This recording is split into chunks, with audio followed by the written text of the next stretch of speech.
تعلیم کتاب یا تعلیم جو ہے وہ تعلیم آیات، تلاوت آیات، یہ صرف نبی صلی اللہ علیہ وسلم کے منہج میں ہی جو ہے نا وہ یہ شامل نہیں رہا، بلکہ جتنے بھی پیغمبر آئے ہیں ہر پیغمبر کی منہج میں یہ تلاوت آیات شامل رہا ہے۔ سورہ اعراف کے اندر اللہ رب العزت نے تذکرہ فرمایا جب انسان کو زمین کے اوپر جب وہ بسایا تو اس وقت اللہ تعالیٰ نے جو ہے وہ جو انسان کو ہدایت دی، ان میں سے ایک ہدایت یہ ہے، یا بنی آدم، اے آدم کی اولاد، اما یاتینکم رسل منکم، جب بھی تمہارے پاس میری جانب سے رسول آئیں، یقصون علیکم آیاتی، وہ رسول تمہارے سامنے میری آیات پڑھے، فمن اتقی واصلح، جس میں بھی تقوی پیدا ہو گیا اور جس کی بھی اصلاح ہو گئی، فلا خوف علیہم ولا هم یحزنون، اس کے لیے کوئی خوف نہیں ہوگا، کوئی حزن نہیں ہوگا۔ یہاں نوٹ کریں، یہ رسول صرف محمد رسول اللہ صلی اللہ علیہ وسلم کی بات نہیں ہو رہی، تمام رسولوں کی بات ہو رہی ہے۔ اور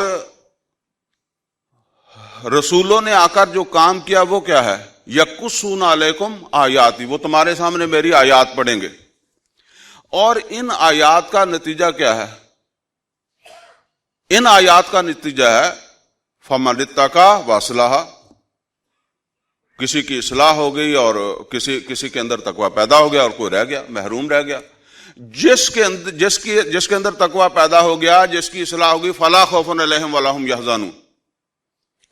اچھا، ابھی یہ جو میں نے ابھی آپ کو یہ جو بات بتائی ہے یا یہ آیت جو ہے وہ آپ کے سامنے پڑھی ہے، یہ تو اس وقت کی ہے نا جب اللہ تعالیٰ نے انسان کو بسایا زمین پر۔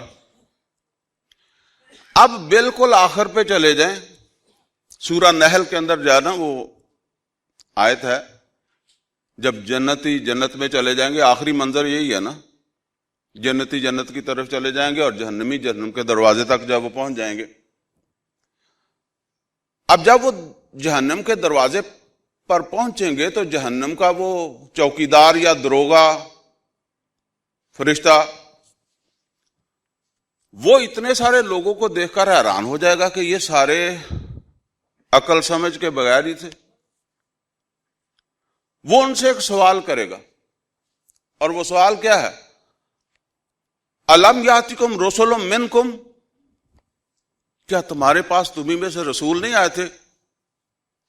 یتلون علیکم آیات ربکم، جنہوں نے تمہارے سامنے تمہارے رب کی آیات نہ پڑھی ہوں۔ یہاں بھی وہ رسولوں جمع میں بات کر رہا ہے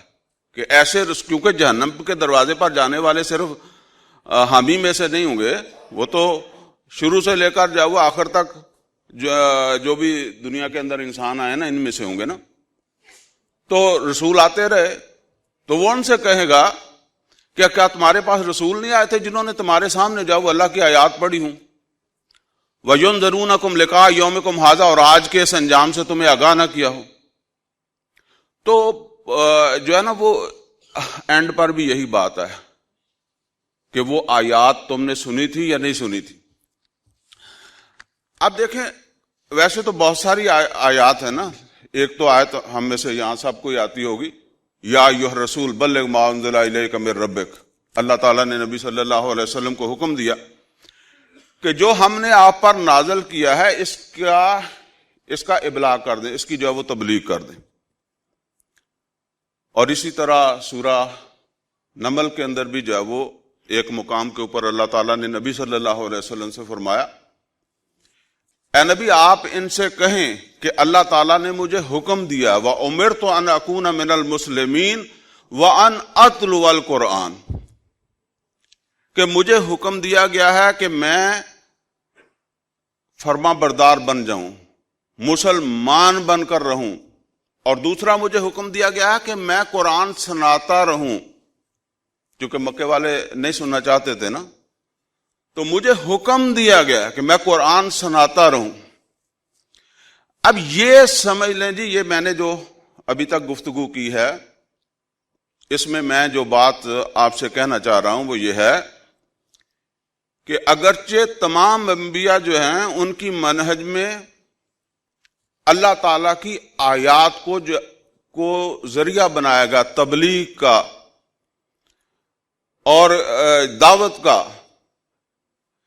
اسی طریقے سے سیدنا محمد رسول اللہ صلی اللہ علیہ وسلم کی جو بھی دعوت ہے نا،